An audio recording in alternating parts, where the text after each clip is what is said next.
What is up, everybody? It's Dr. Vibe here, host and producer of the award-winning Dr. Vibe Show, the two-time Canadian Ethnic Media Association award-winning Dr. Vibe Show. Received just recently the 2020 award for Internet News, and in 2018, I received the Innovation Award. As always, I like to say you're blessed, highly favored, a magnet for miracles, and a solution for someone's problem. And also, once a month, I host conversations for fathers and dads that are co-sponsored by Dad Central and Dove Men Care. And as always, I'd like to say you're blessed, highly favored, a magnet for miracles, and a solution for someone's problem. You know, if you watch anything about me, I like new friends. So tonight, we're blessed. We have an OG and a new friend. So let's talk about the new friend first. Shana Almeida is a professor of politics and race at Ryerson University in Toronto. And believe it or not, I'm located in Toronto. I knew nothing about this lady, nothing.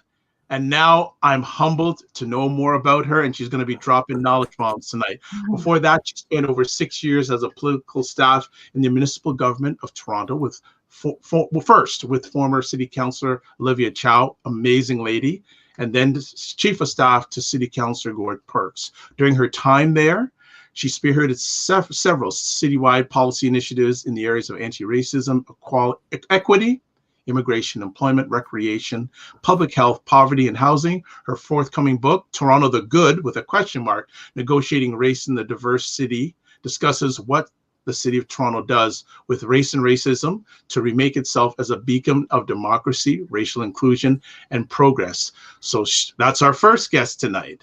We've got another person, well, the man who brought her to the platform, to come on next. So our next person is, and some of you have been around a bit, you know who he is, but if you don't, LeRon Barton is a writer from Kansas City, Missouri, currently living in San Francisco, a graduate of the Paseo Academy of Fine Arts. He's the author of 2 books, Straight Dope, a degree look into American drug culture, and All We Really Need Is Love, stories in dating, relationships, heartbreak, and marriage. In addition to his books, LeRon is an essayist whose topics cover racism, mass incarceration, politics, gender, and dating. These works have appeared in Black Enterprise, Salon, Harvard Business Review, The Good Men Project, Your Tango, Media Diversity, Raconteur, Elephant Journal, East Bay Times, and MoAD. He is an international speaker who has given multiple talks and appeared on TEDx, Al Jazeera, University of San Francisco, Navis, Speakers Who Dare, Nas Dubai, Glide Memorial Church, the City of Cupertino, Los Altos Chamber of Commerce, Square, and Defy Ventures. I knew him before all that, folks, by the way. In his spare time, he enjoys mentoring African-American youth, teaching creative writing at the San Francisco County Jail, and backpacking around the world, which he's not doing a lot of right now. But let's welcome both our friends tonight. Shana, LeRon, how are you? Okay. Good to have both of you on. It's excellent to have both of you on. I'm really excited to be on the show today. Good. So we're going to put you on the defensive first, LeRon. Shana asked me a question before you came on live. Do you remember the first time you were on the Dr. Vibe Show? Can you guess a year? A year. We're giving you a lot of leverage. A year. It's probably like 2016, right? Like, you know, where I stepped on the scene. Like, it wasn't what was it not 20? Okay, all right. So 2015 is the first time you jumped on, because she asked me that. So we wanted to catch you. We got to get you going in a good way. Wow. I would like to say that both of you are on a topic tonight that it's never enough spoken about, but I feel that you're going to give some new depth and perspectives. White supremacy and the exception to the rule. Before we get to that, how did both of you meet? Because LeRon, you're on the left coast. Shana, you're in TO. How did you two meet? Social media, I think, a few years ago. We have a mutual friend on social media. And then we realized that we kind of have the same politics and sort of to like each other's posts because we both say dope stuff, I think. Yeah, absolutely. And then we talked about, well, I think you say more dope stuff than I do, to be honest. And then we just started talking about working together, doing something together. And we were originally going to write something, but then I mean, writing is horrible. So we were just like, okay, let's do a podcast and see what's up. And LeRon thought Dr. Vi would be the perfect place to do it. Definitely. No, like, I heard of Shana through a mutual friend. I really liked what she had to say. I mean, Shana, she's so blunt and just so forward when it comes to talking about racism, white supremacy. And it's like, for me, Dr. Vibe, I'm fairly similar. So it's like, for those who have heard me on the show throughout the years know that, I have no flex. So with that, I really liked what she had to say. The fact that a Black man from the United States, can work with a South Asian woman from Canada, and the fact that we talked about Black and Asian alliance. I mean, it really spoke to me, and I was like, well, let's try to contact Dr. Vibe, and it made sense. Y'all both being from Toronto, Dr. Vibe being a very good friend of mine, and just I'm really excited about this conversation because I love what Shana posts. Her politics are right, and I love hearing strong, smart women speak about really important issues. So yeah, so I mean, like, here we are. Wonderful. Why did you two want to come on and talk about this subject? Well, Shana and I, we were talking about writing something, and Shana she was already writing a book, and the piece that we were constructing felt fairly similar to what something that she was writing about. And so, plus, with time restraints and just how hectic 2020's been, she had thought that, well, let's try to do a podcast first. And the topic, it spoke to me because if you look at as far as the 2020 presidential elections in the United States, there were more people of color that decided to vote for Donald Trump, rather it be because they, I can only speak as a Black male myself, but only like maybe because we felt that Biden's involvement with the crime bill was something that we cannot overlook. Maybe we liked what Trump was peddling, something, but like throughout the scale, all the numbers increase around Black, Latino, Asian, and other people of color. And it's like, we were like, well, let's kind of explore that. And then, we just kind of start talking about being a non-white person in various spaces, either academia, the workplace, et cetera, and how some of us kind of vie for this, I guess, rancid attention, if you will. Shana? Yeah, so I first started tackling this idea of being the exception in 2014, 2015. I've written about it in a few places, but I think in my book that's coming up is where I really focus and hone in on what I mean by being, the chapter of my book's called Being Exceptional. I think this is what's interesting, though, is LeRon and I have had conversations about this idea. I think LeRon calls it the rugged individual, and I call it the neoliberal individual. But we have and I don't know, and maybe this is what we're going to figure out in this conversation, is I think we have different approaches in terms of who the individual is and what they do and how they inevitably perpetuate white supremacy, right? But that's what the chapter of the book is about. It's about, and this isn't, so whenever I've had these conversations with folks, especially racialized and Indigenous folks, whenever I have these conversations with folks, they feel like I'm trying to blame. And I think the first conversation I had with LeRon, I think LeRon said that too, like it sounds like blame. And I'm really adamant that that's not what I'm trying to do. I think white supremacy is such a powerful force, and I think we need to locate ourselves in it no matter who we are, because I don't think any of us is in an innocent space outside of white supremacy. And I think that's the conversation that needs to be had, and that is being had in various spaces. But I think that's what LeRon and I sort of ended up with, this idea of how we participate and how we participate without thinking about the collective. Absolutely. Yeah. So I think for me, it's really important because I locate myself in that project first. In the book, I open with my own BS and how I did it and how I continue to do it.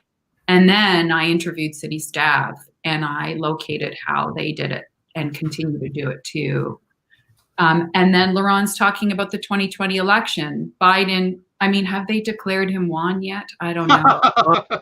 So basically, like, what's going on now, Shana, is it's like the I guess the quote unquote transfer process is finally starting to happen. Like, I believe President-elect Biden will have his first briefing on Monday, but Donald Trump is still trying to challenge a lot of the results. I mean, I believe that Pennsylvania, the certification of Pennsylvania still stands, and so now Biden is still he can't challenge Michigan. I'm sorry, Trump can't challenge Michigan. He can't challenge Pennsylvania, so he's still trying to find this quote unquote smoking gun. But it's just, I think it's more than him being a sore loser. I just don't think that this is a man that's probably never been told no. So he, Correct. He can't help but to think like, well, like, wow, like I actually lost this when, unfortunately, like it shouldn't even been that close. It should have truthfully been a blowout, but white supremacy is a very seductive way of life. So for both of you, and I guess we'll use the American election as an example, how embedded is white supremacy in our culture? Shana, I would love to get your thoughts on this question. So it's everywhere. It's all the way through everything. And I think the danger, though, for me and the way I frame it, what's almost as dangerous as white supremacy being everywhere is people who think they're outside of it and act like they're outside of it, right? And talk like they're outside of it. So this is this idea of this exceptional person. And when I talk about people, or I talk to people about how white supremacy is everywhere and it's included in all of us, folks get really resistant to that idea, especially in academia. I just want to preface by saying academia is a horrible place with horrible people. It really is a horrible place. Like, I thought politics. And why do you say that? Yeah, like I thought politics was bad for 7 years, but academia is a horrible place. It has good people for sure. I don't think I would be there if it was entirely horrible, but academics especially are the people, especially critical academics who do work around race.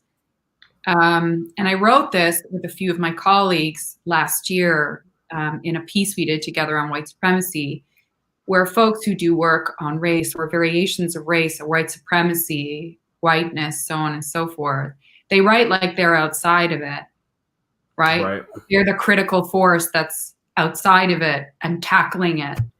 You're in academia. You're in the last bastion of white supremacy, right? Like, academia is a white supremacist place. So when you're producing all this work and all of these articles and you're writing and you're publishing and you're sitting on committees, academia is a place that sits back and co-opts your work and says, we're not racist. We're not white supremacist because these people are here. But the danger for me in academia, and then I also talk about it in politics, is those people that think, and we all do this to a certain extent, that we're the most progressive, or that we're the most strategic, or that we're the most knowledgeable. And that's the danger, because that's when the sort of neoliberal individual becomes the sort of rock star, and then the collective is gone. And the way I'm thinking about it is like, when you're that individual who thinks you're a rock star and you think you're outside of white supremacy and you're not doing anything except for attacking white supremacy from the outside, it creates this idea that white supremacy has its limits, and the limits end with you. And Right. I think even in producing yourself as a rock star, you separate yourself from a collective. And I think that's a tool of white supremacy too, right? To make these individuals outside of the collective. LeRon can probably explain our conversation. So, I can. so first off, Shana, you pretty much articulated why I like have a side eye towards the white liberal, right? So basically, like the white liberal, he or she thinks that they are above white supremacy, that they are above being called a bigot, a racist, that they are above or detached from actually participating in a system that perpetuates injustice of non-white people. So I want to say thank you very much. You know, Dr. Bob, when you asked the question, is white supremacy embedded in the society? Well, you know, you have to ask yourself, what would this society be without it, right? So we have so first off, white supremacy is definitely a sleight of the hand, right? So it lets people know, hey, or it promotes this sort of this meritocracy that doesn't exist. So it says, hey, you know, if you work hard enough, you can get ahead. People that don't work hard enough, they are where they are. People that get stopped by the police, well, you know, they had to be doing something wrong, or they'll say the quote unquote one bad apple. What it never does, what it never does is it never indicts systems. See, it's really easy to indict people, right? You know, when I was younger, I didn't have a full understanding of what it was. So when I would think about race, I would say, okay, well, you know, it's the police pulling me over for no reason, right? It's the KKK, it's skinheads. We don't understand that white supremacy is also the mass incarceration system that engulfs many Black people. We don't think about white supremacy as being a system that has essentially destroyed a generation of migrants coming from Central America. Many of these young kids will never see their parents. They don't know where they're from. So they've broken up families, similar to how the war on drugs did, which turned into the system of mass incarceration, which essentially disenfranchised a generation of people. When we live in a system like this, right? It's only natural for us to want to seek refuge, right? So, you know, there's a great it's like comparing Black people and other non-white people's relationship to white supremacy it's like comparing a battered spouse, right? So the battered spouse is going to do whatever he or she can do to avoid being hit, being assaulted. So we're going to buy into this exceptional rule. You know, it's one of those things where some of us, white supremacy will remove us from our group, right? They will take us away and they will say, hey, you know what? You're special. You made it. Those other people, no, you know what? I don't know about them, but you are exceptional. And being that we live in this system that prizes white features, that prizes white literature, you know, white art, that the model of success and what we should attain is a suburban lifestyle, you know, that essentially has a white face. Of course that's going to be seductive. You know, when Shana initially talked to me about the concept, you know, she's right. I did say, well, wow, you know, you're blaming us, but I had to take a step back, and I was like, well, that's the power, that's the seduction of white supremacy, and unfortunately, we all, like, none of us is immune to it. And so I think that when we sort of understand that, then we can have a better understanding of it. I want to go back to what Shana said about the white liberal. Why are they? I'm going to put it out there. Why are they not touched, or why are they given? And some people say white liberals are given a carte pass. blanche. Carte blanche. Why do you feel they're given a pass? Obviously, LeRon thinks so. I've had him on a few times, so I know a little bit of what he thinks. But I'd like to get on your end. Why do you feel they? And some people say get a pass. So here's the interesting thing. In my work, I don't talk about the white liberal. You know the book Why I'm No Longer Talking to White People About Race? Rennie Edo-Lodge, I think, is the author of it. Yes, I do. Yeah. So I actually don't talk about white people at all. My book and my work, because white liberals, we get it. We get why white liberals prop up white supremacy. My work and why it's so charged and difficult is because I'm talking about Black and Indigenous and people of color communities. Because I feel like, and this is what I see with my kid, this is what I see in the world, it's really easy to point the finger at other people and say it's your fault and it's your responsibility. That's not working so well for us, right? White supremacy is large and in charge, and it's here to stay. Like blaming and pointing the finger at other people, nobody's listening anymore. I think what I'm asking is for us to look at ourselves and see how we prop it up, because we do. And I'm not talking about how white people prop it up, because we've been having those conversations. Right. Like Juan started talking about, there is an increase in votership for folks who voted for Trump this time, Black, Latino, Asian. There's an increase, right? We can talk about how white women are responsible for electing Donald Trump until we're blue in the face. Mm-hmm. But there are people from Black, Latino, and Asian communities who are also seduced by this. And that's what I'm interested more in figuring out, because we have to figure out how we perpetuate white supremacy ourselves. So academia is a perfect place, a model of that, and so is politics. And I am too, right? Like, I was the only racialized chief of staff at the city for years. I thought I was like some anti-racist superhero.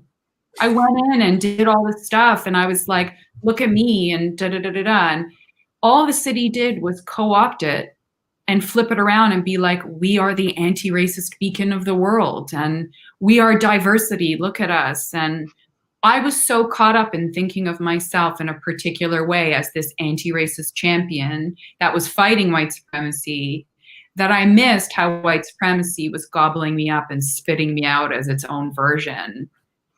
And I center myself in that as a way for us to see that for all of us who think that we're outside it, we're being produced to reproduce white supremacy in everything that we do. And I think it's really important that we look at ourselves first. I 100% agree with that. I think that one of the things about looking at ourselves is that, you know, again, it's like what Shana said, you know, it's very easy for us to point the finger and say, well, you know, the white liberal, the white conservative, listen, like, so there's a quote from Malcolm X that he says, you know, when it comes to dealing with, you know, Black folks who say, you know, anti-Black things, you know, and I don't have to name them because there's so many. He said, you know, if you're walking by a man with a dog and the dog jumps at you, do you get mad at the dog or do you get mad at the dog owner? And Malcolm was like, you get mad at the dog owner. However, with that being said, we also have to take some responsibility in sort of realizing, like, how is this perpetuated in our communities, right? You know, how is anti-Black thought rewarded? Why is it that when Black people get into academia, when they get into political positions do their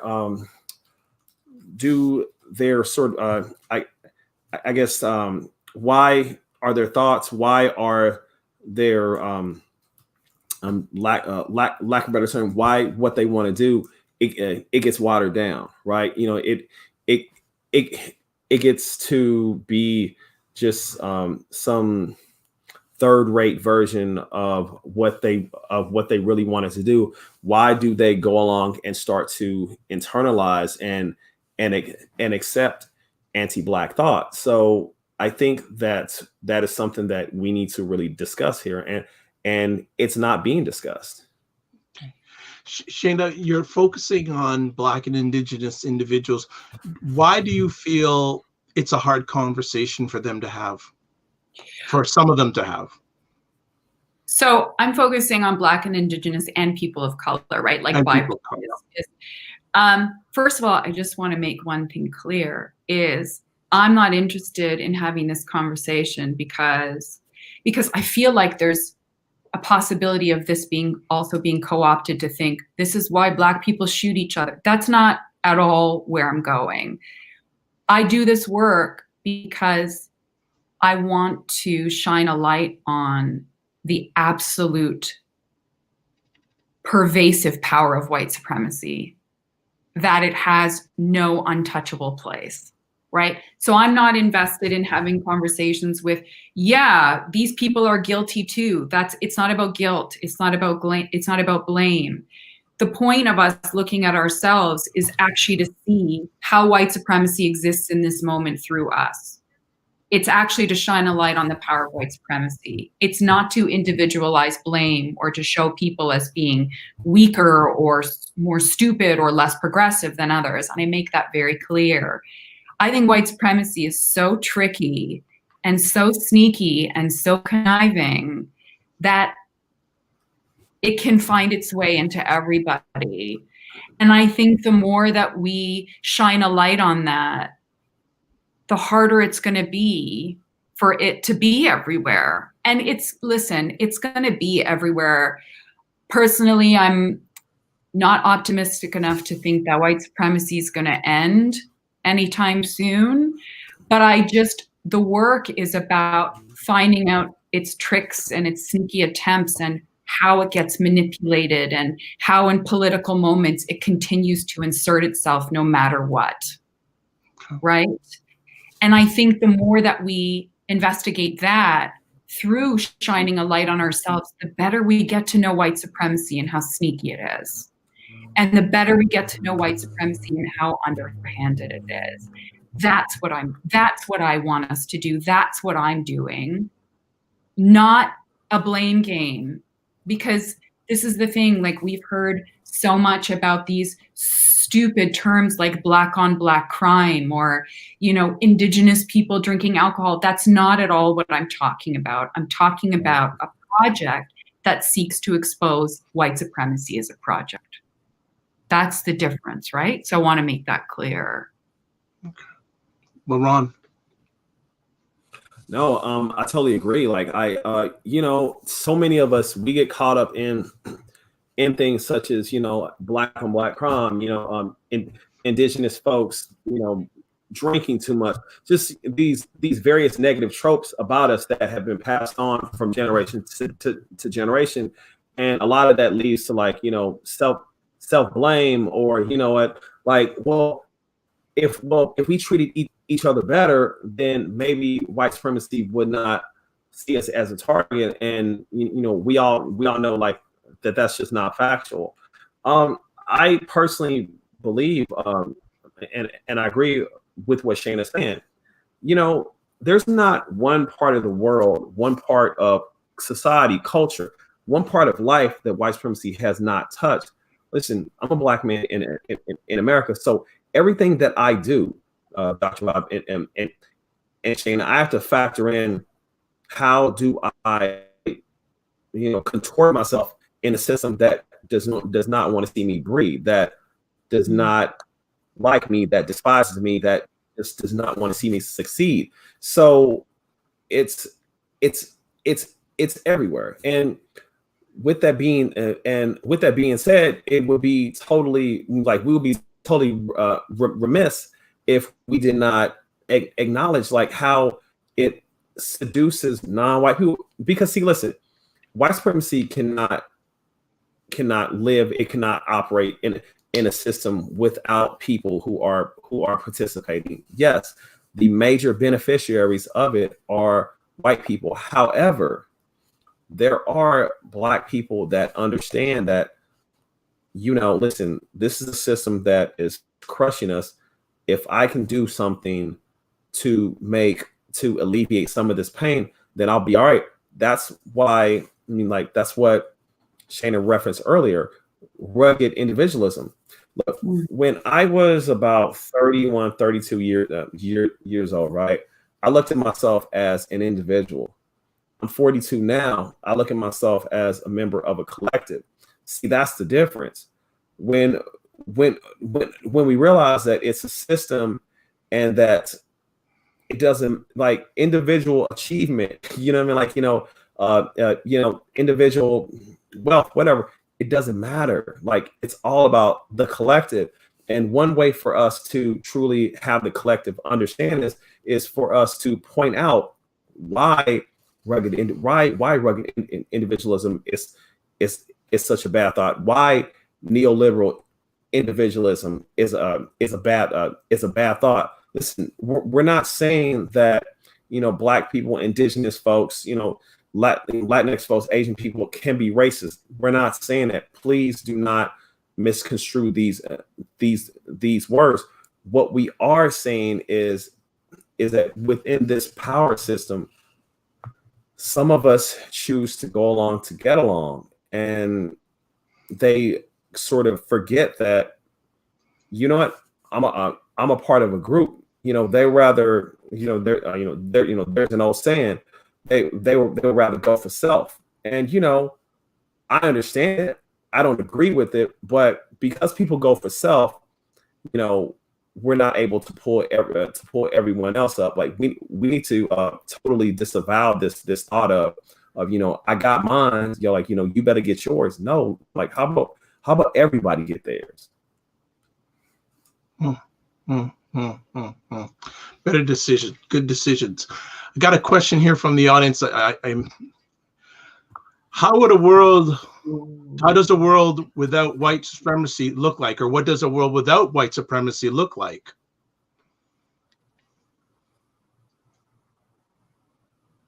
Any response? Is it even visional? Can we envision a world without white supremacy? I'll tell you. So here's my thinking. I think the idea of the collective and the idea of community is disintegrating because of white supremacy. And the idea of communal care, I recently watched Angela Davis in conversation with Adrienne Marie Brown about what community and care would look like. And I think community and care is the opposite of white supremacy. I think white supremacy is, like I said, so sneaky and so creative that it's destroying any sense of community and care and solidarity within movements and across movements because of this production of this neoliberal rugged individual who's better than everybody else and more progressive than everybody else and better at everything than anybody else. I think it's destroying the collective and the idea of community and the idea of care. So I think a beginning thought for me is a world without white supremacy would be a world in which there was solidarity and care and community and a sort of nobody left behind philosophy. Because white supremacy is also inherently connected with capitalism, right? And that's where the neoliberal rugged individual comes in too. It's like, I got to get my money at whatever expense. And I think a world without white supremacy, we'd have no wars. There'd be no 1%. I think community and care and solidarity would be at the center. And Black feminists have taught us that, right? And this is the conversation that Adrienne Marie Brown and Angela Davis were having. And I think that's, in my view, what a world without white supremacy would start to look like. LeRon. I totally agree with Shana once again. You know, to have justice, for everyone to be able to live in a world that they're not terrorized because of what they look like, to be able, you know what, and you know, that's such a hard question to ask, right? Because can you so let me see, how can I put it this way? Imagine you are a person who is absolutely brilliant, right? You know, and you have so many ideas, so many thoughts, so you know, you have so many abilities. You are just an extremely talented person, but you don't have the avenues to apply your talent fully, because not only do you have to try to find ways to apply your talent, but you have to find the resources. You have to fight to get the respect, to be viewed. So you're using energy everywhere, right? That's what white supremacy is. So to live in a world without white supremacy, all right. Let's say that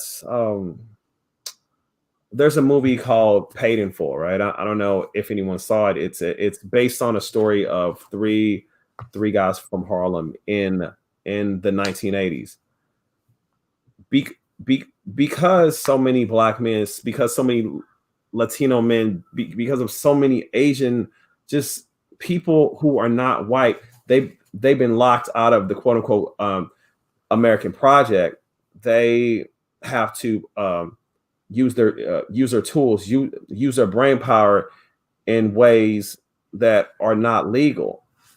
The main character in the story is a guy by the name of Ace, and I remember reading Roger Ebert's review on it. He said Ace was smart enough to be a president of a Fortune 500 company, right?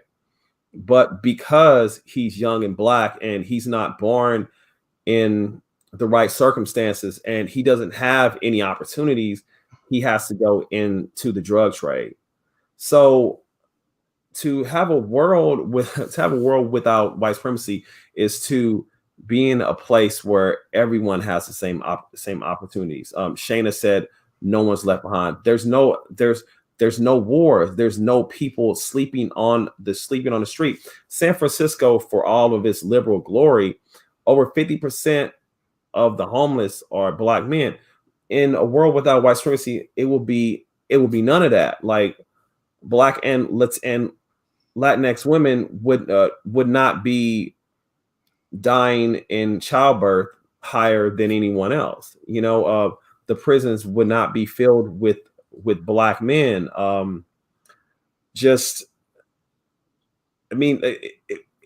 It would be true. Like, and I hate to use this word because of its racial connotation, but it would be true fairness across the board. And you know, I don't think that we will ever see that. I mean, like, you know, I believe, you know, what the late great Derek Bell said. I believe in the permanence of racism. That doesn't mean that we stop fighting. It just means that in some form, you know, it will exist. Look, we know that we're gonna die someday, correct? That doesn't mean that, you know, we stop living. It's just still like at the end of the day, it's always going to be there. But you know, yeah, Shana, I agree. Like no one's left behind. You're like, you know, think about that. Like, you know, everyone has a chance. Like that's just, I mean, like, you know, that's incredible. Like, you know, it wouldn't matter if LeRon Barton was born in the ghetto. I would still have the same chance as some white kid in Toledo, Ohio, or in Atherton, California. We could still have the same opportunity to go to the same schools. But unfortunately, that does not exist. And Shana, I do 100% agree with you. Capitalism is tied to racism. Yes, that Shana, and could you get a little bit deeper? I love the analogy of the capitalism tie with the racism. Could you go a little bit deeper with our audience in regards to that relationship? So, I mean, Ruthie Wilson Gilmore, there's so many writers. Robin D. Kelly writes about racial capitalism in the prison industrial complex. And I'm sure LeRon also knows about the prison industrial complex as well. But, you know, I think Ruthie Wilson Gilmore articulates it so well, and I probably won't do it justice, but as white supremacy increases and as neoliberalism increases and as there's less of the welfare state, sort of that communal protective care administered by the state in terms of social services and so on and so forth, prisons become a dumping ground for folks that are unemployed or so on and so forth. It's reserve pool of labor, right? So it's a way where mostly folks that are incarcerated in the States, it's probably the same, but in prisons in Canada and jails in Canada, it's Indigenous and Black people mostly, right? So it's a way to keep people locked up in sort of a fascist way as a pool of reserve labor without having to pay, without having to care for their welfare and social services and stuff like that by keeping them incarcerated. And the folks at the lowest end of the ladder in North America are Black and Indigenous folks, right? So rather than systems, capitalist systems having to provide for or care for Black and Indigenous people, that's what prisons are for. It's to house reserve pools of labor that are being unused. 100%. Yeah, and I think I'm horrible at explaining this stuff. So I would highly recommend Ruthie Wilson Gilmore, Robin D. Kelly, folks that write about Black Marxism. I mean, I probably just screwed it up so bad, but that's just a general understanding that I have. But also, if you look in a global context, right? In a global context, all of the work is being exported to quote unquote the global south or quote unquote third world countries for cheapest labor. Those are places where those are countries where racialized people are, majority racialized people are, right? So profit is tied to labor of people who are not white and countries where people who are not white. So profit is increasing profit is directly linked to race. Even on a micro scale, when you walk into a Walmart, who's working there, right? It's new immigrants, it's mostly racialized folks. They're barely getting by, they're getting minimum wage or below. Walmart's still not unionized from what I remember. I think there's not unionized. So there's no worker protection. There's no overtime. There's no just completely precariously employed folks, majority of whom are racialized, right? So profit is directly and capitalism is directly tied to race in those three ways that I can think of off the top of my head. Wow. LeRon, you want to add to that? No, like I think she I think she hit the nail right on the head. I mean, when we think about the prison industrial complex, it is just these human warehouses, and these human warehouses. So the state, gosh, I think the last time I checked, in the state of California, an inmate is worth about $70,000 a year. Thinking about this, $70,000 a year. There are some people I know that don't make that a year. So these guys are basically walking capital. No pun intended. So they're put in these human warehouses because there are laws created that are designed to just imprison many many people who are quote unquote on the margins. And when you're on the margins, what that means to those who don't know is that you're barely, if not underemployed or unemployed. You're living in high crime areas. You possibly could be a victim of addiction, victim of abuse, and or maybe you are engaged in unfortunate criminal activities. So laws are designed to catch you and to imprison you. And once you're in prison, you're then put to work, and you're paid something like 30 cents an hour, something ridiculous like that. And the danger of mass incarceration, Dr. Bob and Shana, is that once you're released, and I can speak for California because I've talked to many different people who have been ensnared in that system, is that once you're released, you're given about $200 gate money, a bus or a train ticket, and away, bye-bye. You probably have not gained any skills because Bill Clinton, he I believe with the 1994 crime bill that slashed a lot of the education opportunities inside. So rehabilitation doesn't really exist. Edward Bunker wrote a book called Animal Factory. And that's what these human warehouses are. So they're going to create a person who was going in there for, say, a simple misdemeanor, maybe a lower level felony, and they're going to make them into be a monster, only to reoffend. That's called recidivism. So once you reoffend, you're back into the system. You're back locked up. That's another 70,000. So this is how, I mean, for me, Shane and Dr. Bob, mass incarceration is the grossest way of how capitalism and racism work hand in hand. And you're creating products such as toothpaste, license plates, and you are in an environment that you're dehumanized. And so when you get out, you're dehumanized. So it's, once you get into the system, it's hard to get out. And so that's how that works. Okay.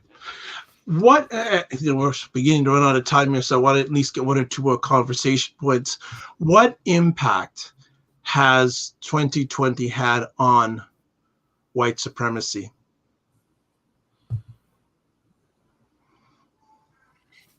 2020 in particular? Yes, because it's been a very unique year. Oh. Yes. Oh, yes. How has it? Has it amplified it? Yeah. Has it kept the same? I don't think it's reduced it. Right. So what impact has this year? Because we're coming to the end of the year now, and most people want to get rid of this year, from who I talked to. But what has the impact on 2020 been on white supremacy? Whether it's the American election, whether it's the COVID, the pandemic, what has it done to impact, or what sort of impacts has it had on white supremacy? I mean, I can speak for, the pandemic has the most there's tons of data out there, right, about how the pandemic has had the most devastating effect on Black and Indigenous communities. Think about, again, connecting race and capitalism. Think about where folks are housed in the most overcrowded, precarious ways because of poverty. Piggybacking off of what LeRon and I were just talking about, those are Black and Indigenous folks, right?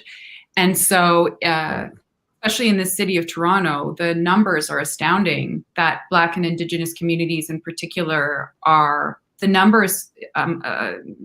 the pandemic numbers are skyrocketing. They're huge because of this intersection of race and capitalism, right?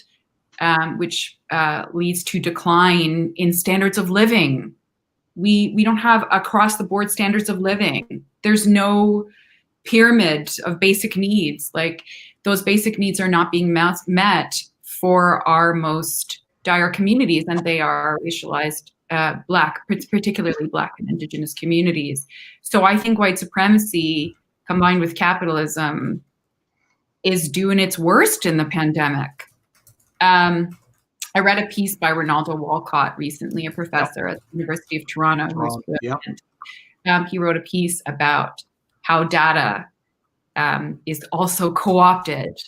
Gosh, I worked in politics, and it still makes me sick. It's like it's co-opted, where producing the data becomes the solution, not actually doing anything with the data, but producing the data becomes the solution, right? But I think the data around the pandemic is confirming things that we've known for a really long time. But I just want to jump on that because I don't get involved in conversation. But one of the things that bothers me is more studies on things that are obvious. Right? You know, I'm gonna say I am tired. I am tired of the studies. You don't need the study. I will take you to where it is. We don't need to spend, this is my opinion alone, don't need to spend hundreds and thousands and millions of dollars of studies. We are dealing with people's lives are on the line daily. By the time the studies are complete, a lot of those people will be gone. Right. And Dr. Vibe, I just want to say one thing about that. That's what I'm talking about when I'm talking about the sneaky project of white supremacy and how we expose it. Because do you know how many Black, Indigenous, and people of color communities get roped into collecting data or fighting for people to collect data? Like, there are so many people that go to the City of Toronto and say, we need the data.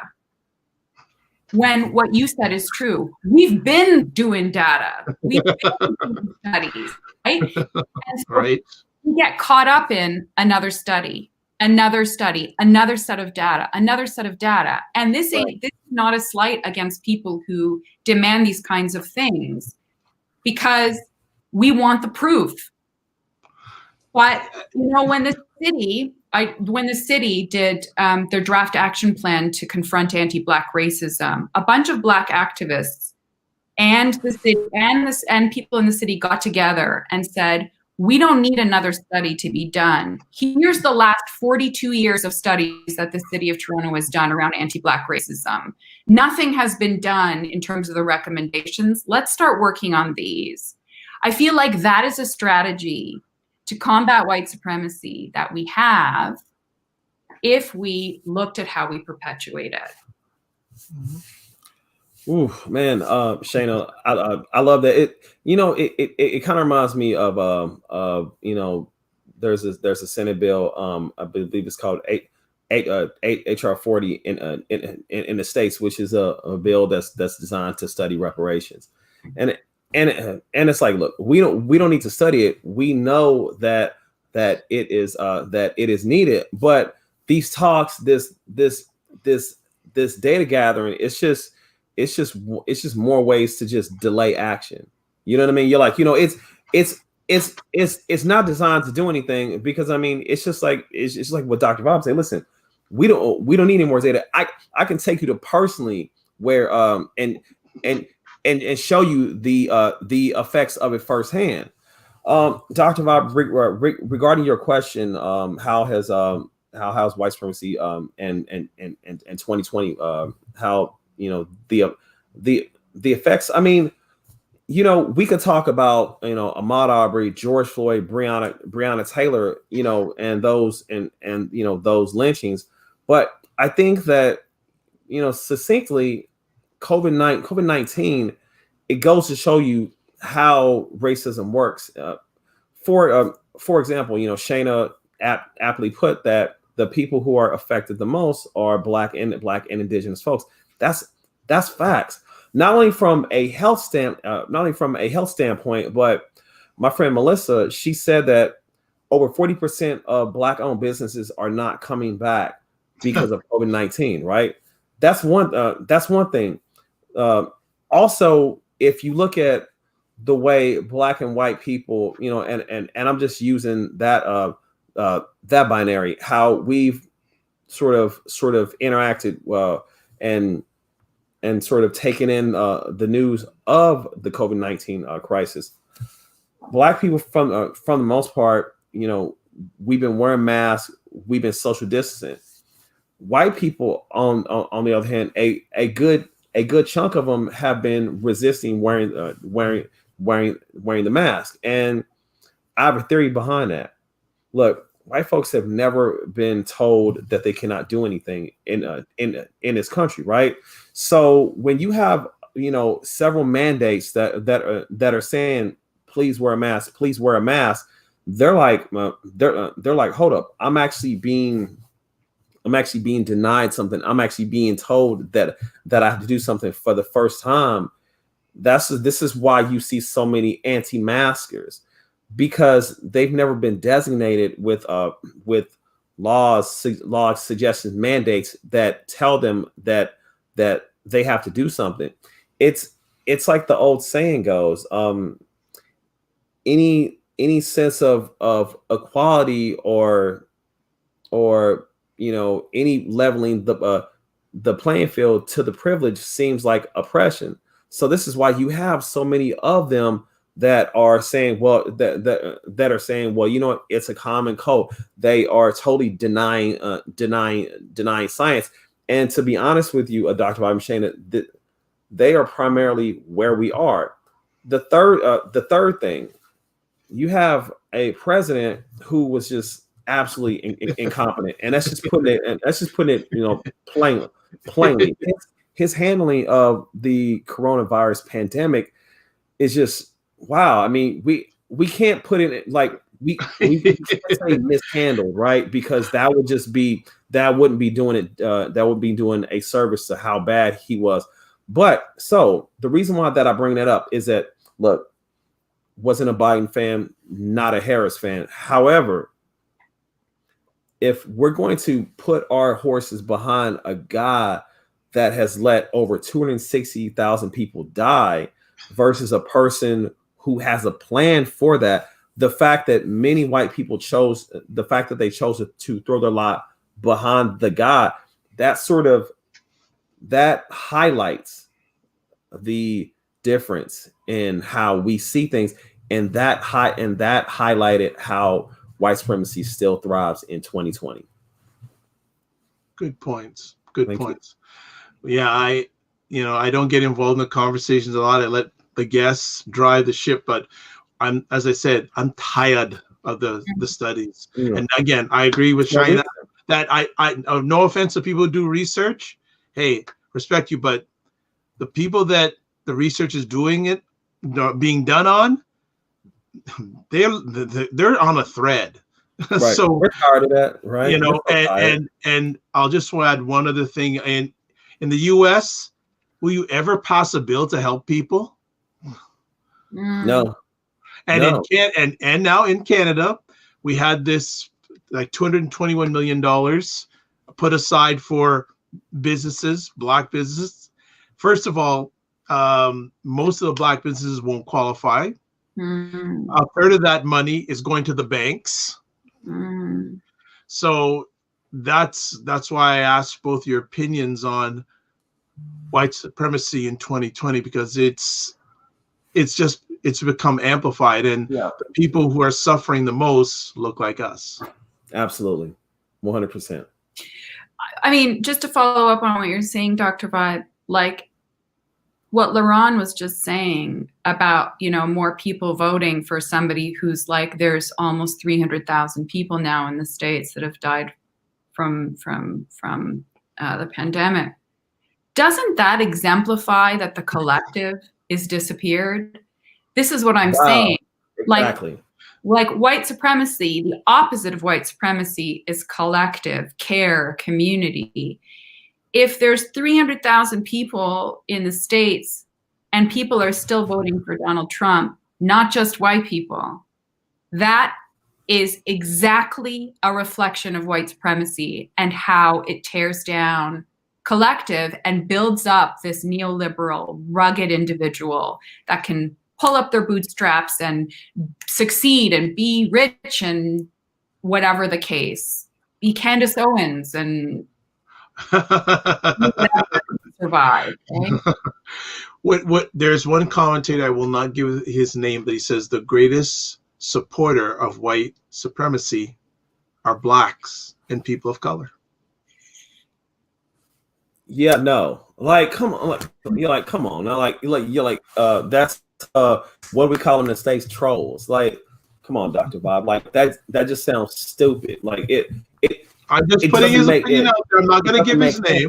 Well, I mean, like, and you may know who I'm talking about, but I'm not going to give his name. Oh yeah, Claude Diamond. No. No. This is a fairly prominent person on social media, but we're not, and definitely not Claude Diamond. No, not Claude Diamond at all. But but I'm just saying out there because this person says that we look up to them, we want to get acknowledgement by them, etc., and we're reinforcing their values. But that's looking up to white people. White supremacy, something different. White supremacy is a system. White people are people. It's a system. This person needs to read. Like, look, all I have to say is this. Elijah Muhammad once said that if you give people dirty water, they'll drink it. But if you give people clean water, they will drink it. So when this person says, "Oh, we're looking up," we are the biggest proponents of white supremacy. Look, that it's just idiocy. When you talk about race and black folks, you have to talk about white supremacy because you're not going to come up with the right answers if you only focus on one. Like that's called punching down, Dr. Bob, and I have another word for it. It's called cowardice. So that's all that I'm gonna say about that. Well, we'll leave it at that. I'd like to say thanks for both you taking time out of your positive, productive schedules. Definitely have to have you back, because we just scratched the surface on this one.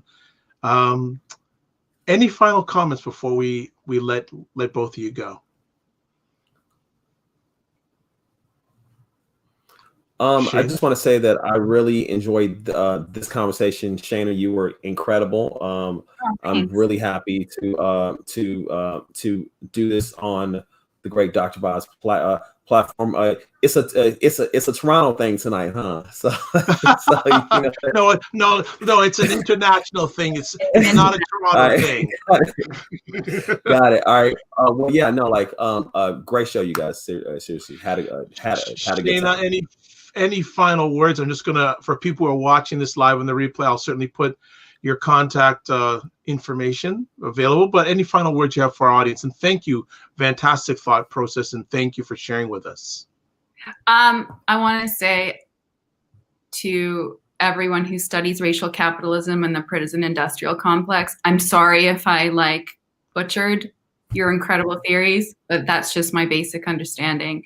But yeah, I just think if we think about white supremacy as a system and not white people, and we are introspective about our complicity in it and how we participate in it, I feel like that's a part of the process that we need to engage more in.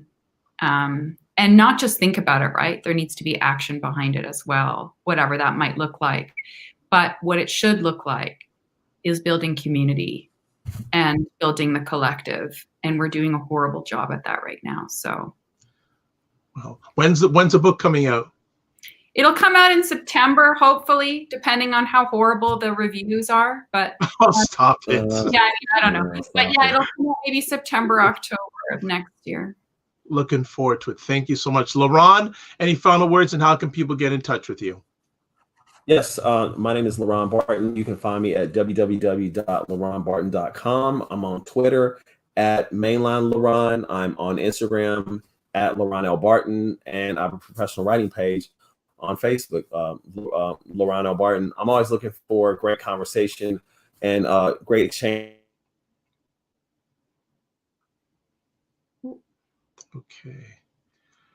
I think we lost LeRon for connection, so no problem. But that's all right. So I'm going to just finish up here. I'd like to thank everyone who watched this conversation live on the replay. My name is Dr. Vibe. If you want to get in touch with me, best place is at my website, thedrvibeshow.com. It's the home of Epic Conversations. I'm the host of Epic Conversations. And if you're watching this live on replay, I'm just putting up the other places where you can find me. YouTube, Facebook, Twitter. There's my email address. And if you are able, if you're watching this, there's a link on there. You can do a little post-conversation survey. Give us your thoughts on what you thought about this conversation tonight. As always, I'd like to close off with this 2020-2018 Canadian Ethnic Media Association Award winner, also host of Monthly Conversations for Dads and Fathers. I'd like to thank everyone who watched this live on the replay or listened to it on replay. I close out with this. Live your life as a dream. If you can dream it, you can make it. Sometimes you have to get small to get sometimes you have to get smaller to get bigger. Block assumptions, then aim bigger, aim better, aim higher, aim wider, and especially these days, remember to give yourself grace. God bless, peace be well, keep the faith, and thank you for watching, and take care.